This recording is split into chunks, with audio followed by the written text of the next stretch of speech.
Dear friends, welcome to another episode of The Informant. Today we're diving into the escalating tensions between Iran and Israel, with the latest developments involving an unprecedented Iranian threat of a ground invasion into Israeli territory.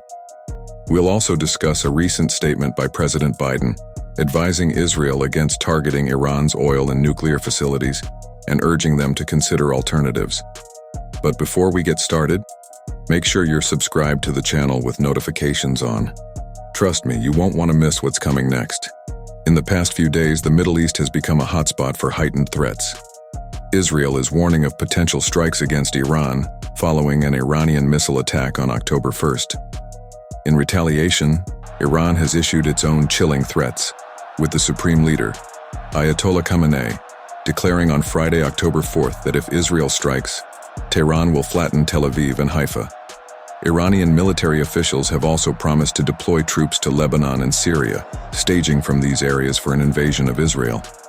The last time Israel faced a full-scale invasion by conventional armies was during the Yom Kippur War, which raged from October 6 to October 25, 1973. Back then, Egypt and Syria, bolstered by troops from across the Arab world, including Saudi Arabia, Algeria, Jordan, Iraq, Libya, and even far-flung nations like Cuba and North Korea, amassed around 800,000 soldiers to strike Israel on its holiest day. The timing was strategic, with 70% of Israeli troops on leave, caught off guard at home with their families. This surprise attack allowed the Arab forces to make significant advances in the opening days.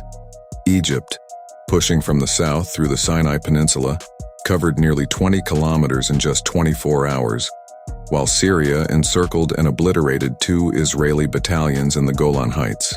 It wasn't until the third day of the invasion that Israel, having regrouped, launched counteroffensives, gradually pushing back the Arab armies. Despite being outnumbered by more than 2 to 1, Israel's 400,000-strong force repelled the 800,000 Arab soldiers within 2.5 weeks.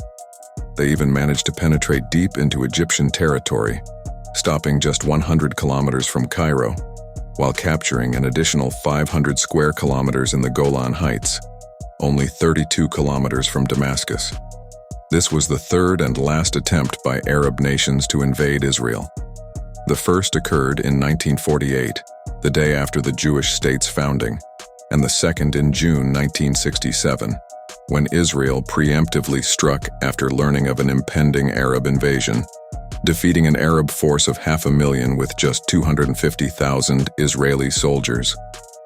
After these crushing defeats, Egypt signed a peace treaty, ending the specter of a ground invasion of Israel. Yet that old threat has resurfaced now with the Iranian regime's latest provocations. Israel is a tiny country, smaller than the state of New Jersey. This makes the threat of a ground invasion incredibly serious in the eyes of its leaders. But how could Iran carry out such an ambitious plan? The answer lies in Iraq, Syria, and Lebanon.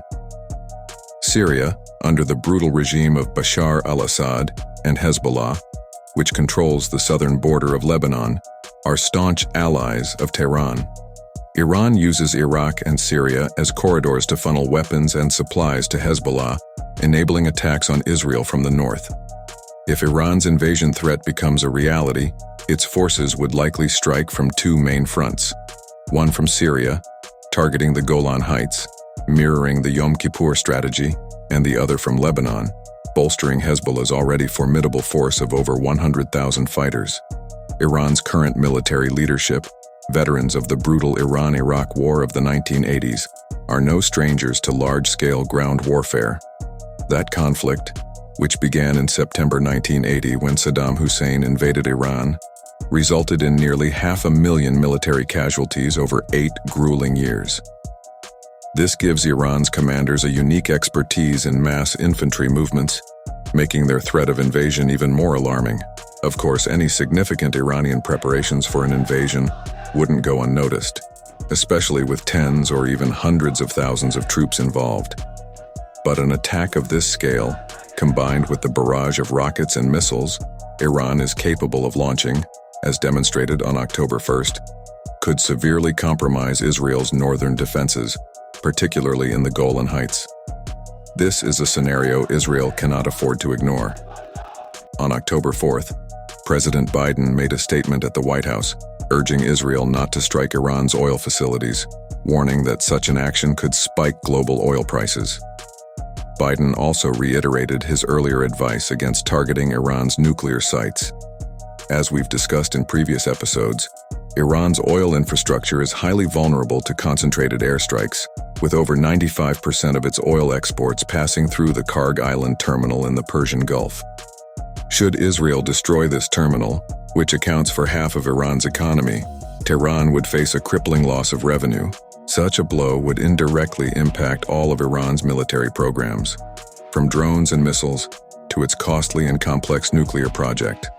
However, while an attack on Karg Island would set back Iran's military development, the consequences for the global oil market would be devastating, attracting widespread international condemnation. Moreover, Iran would likely rebound over time, compensating for the damage with rising oil prices.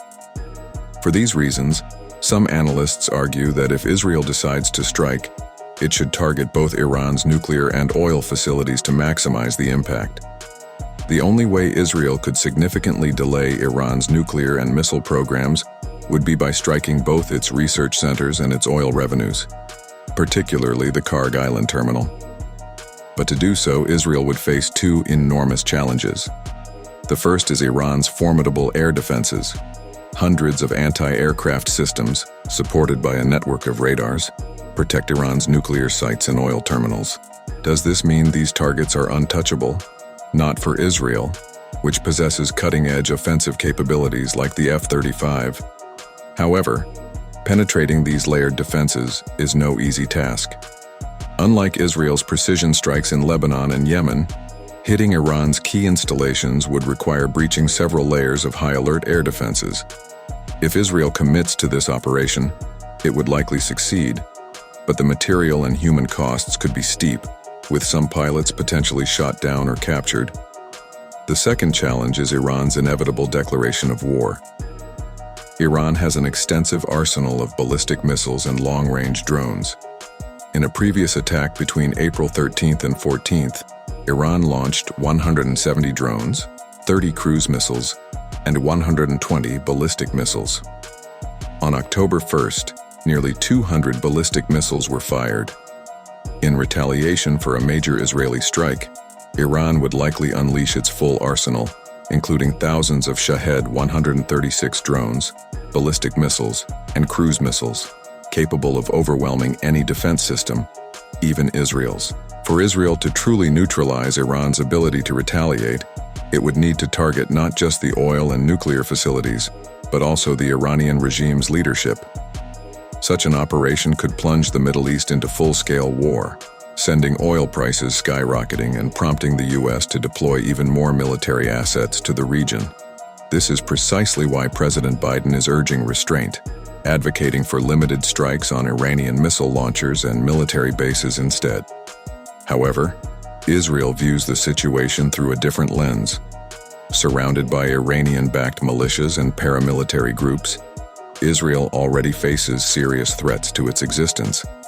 The prospect of a nuclear-armed Iran is seen as an existential risk. Israeli leaders believe that given Iran's ideological extremism, the regime could order a nuclear strike on Israel in a moment of irrationality. This is why many in Israel's political and military spheres argue that now is the time to act. If you value independent journalism and want to support our work, consider buying us a coffee through the QR code on the screen. Your contribution is essential for us to continue bringing quality analysis and information. Stay tuned for more updates, and don't forget to subscribe to our channel for the latest analyses and insights on the world's most urgent geopolitical issues.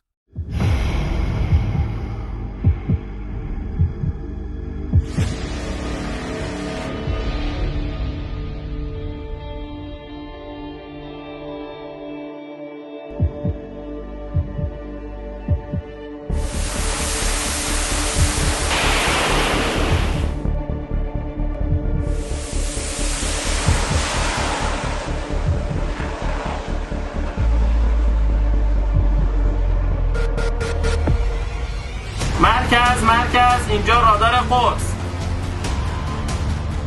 2 فروند پرنده ناشناس نزدیک شونده.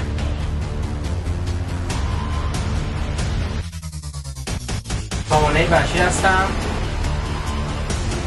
هدف شماره 2 سرعت 700 کیلومتر بر ساعت، هدف نزدیک شونده. یه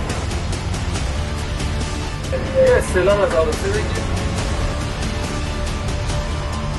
آروسی نزدیک شدن 2 هدف متخاصم رو تایید می‌کنی؟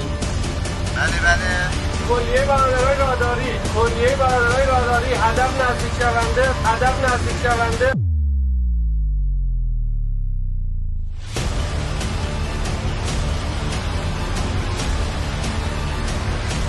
کلیه سامانه‌های پدافندی آماده مقابله با اهداف متخاصم. همچنان هدف پایدار، آماده شلیک. موشک‌ها آماده فایر.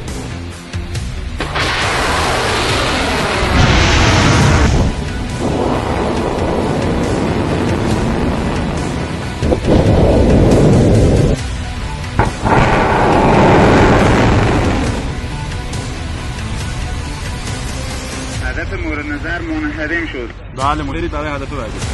سامانه سوم خرداد محل استقرار رو تغییر کنید.